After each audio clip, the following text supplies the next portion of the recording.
You're watching Hero versus Jim, best of 3, quarterfinal, Stars War League, Season 3, $10,000 to the winner of this tournament. And we're down to 5. We're down to 5, and this could be a game that brings us down to 4, of course, in the bottom right-hand location. Playing for Invictus Gaming, hailing from China, we have the blue Protoss, Jim. Jim is down 0-1. This is a must-win situation for Jim. In fact, Jim is China's last hope in this tournament. In the semifinals, we have Sen. We have Parting. And, of course, we have Maru. 2 Koreans and a player from Taiwan. China wants Jim to make the semifinals, but he's down 0-1. He's down 0-1 to this player, the red Protoss in the upper left-hand location. Hailing from South Korea, playing for Team Liquid, we have Hero. So game 1, we saw pretty cool play from both players, honestly. Oh, yes. 1 base openings, 3 gate pressures into 1 player going Robo, 1 player going Twilight. And then we saw a pretty crazy base trade type situation where these players had to start making those decisions of, okay, do I bring my guys back home? How much investment do I put into defending? And then it got really technical with the micro. 1 mistake and you're dead, kind of a thing. Hero able to come out on top 1-0, but that was a game that could have gone either way. So it's not one of those things where, all right, let's mail the trophy to Hero.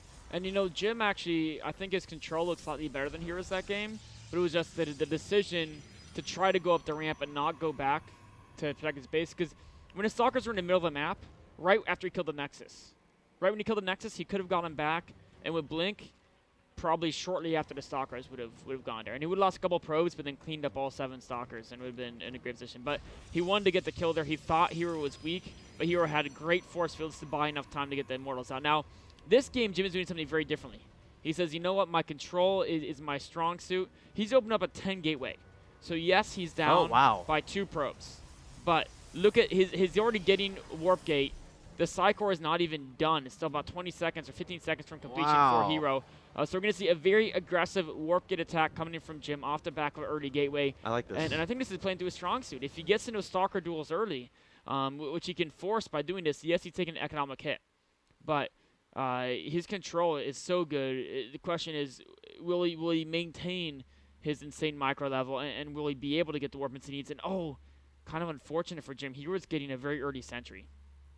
This is kind of a blind decision by Hero. He hasn't even scouted yet, but the very early sentry is a very strong counter to the 10 gate, because it's going to have 2 force fields up by the time, it will have a second force field ready, basically, if he can use his first one as late as possible. And behind this, as long as Hero continues to build units, he might be able to defend, but actually teching very fast at Twilight Count, so this could go either way, because Hero only has a single gateway of production. It's going to all come down to can he maintain force fields, because Jim is going to have 3 warp gates up very soon. He's going to sprint up there. He sees it with the Mothership Core. He's getting ready. He knows exactly what this is now. Yeah, he sees the pylon. But he might be forced to use a force field early, and that would really suck. In fact, trying to target the probe. Oh, we targeted the probe, so the pylon can't be made on the high ground. That's huge.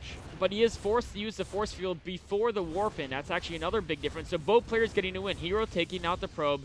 Jim forcing the early force field. Canceled. Yeah, he only has 1 gateway.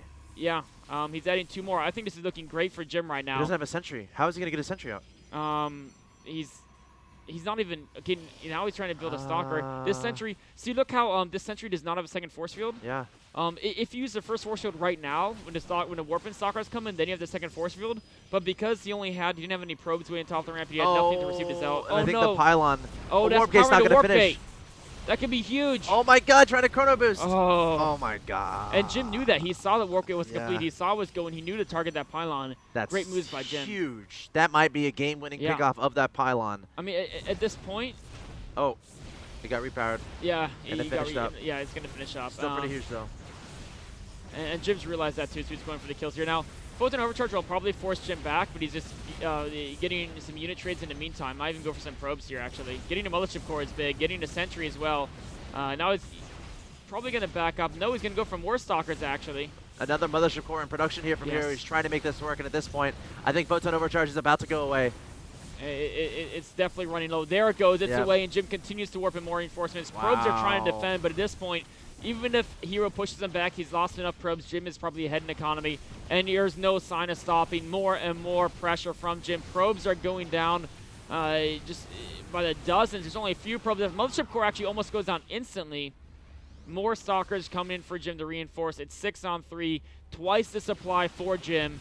Hero looks to be in dire straits. Yeah, this is it. Jim not giving up, going for a crafty 10-gate opening here and taking Hero completely off guard. There's the GG. Jim is going to tie up the series at 1-1, and now we're going to have a game 3. That's very important. Wow. You know, I often play tech builds like Hero with the Sentry opening, and I've lost to the same thing so many times. The only way to stop that is you have to have like 4 probes pulled already.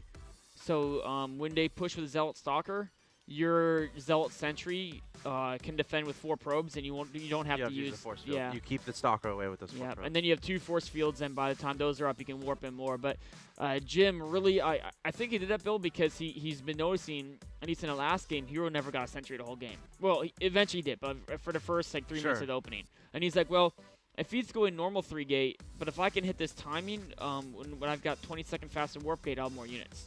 In this game, Hero mixed it up with a Sentry, but Jim was still able to make it work just by being so assertive and really showcasing his amazing unit control there. Really nicely played there from Jim, and that's going to lead us into a game 3. Guys, you're watching the last quarterfinal of StarWars Season 3. Jim versus Hero, game 3 coming up.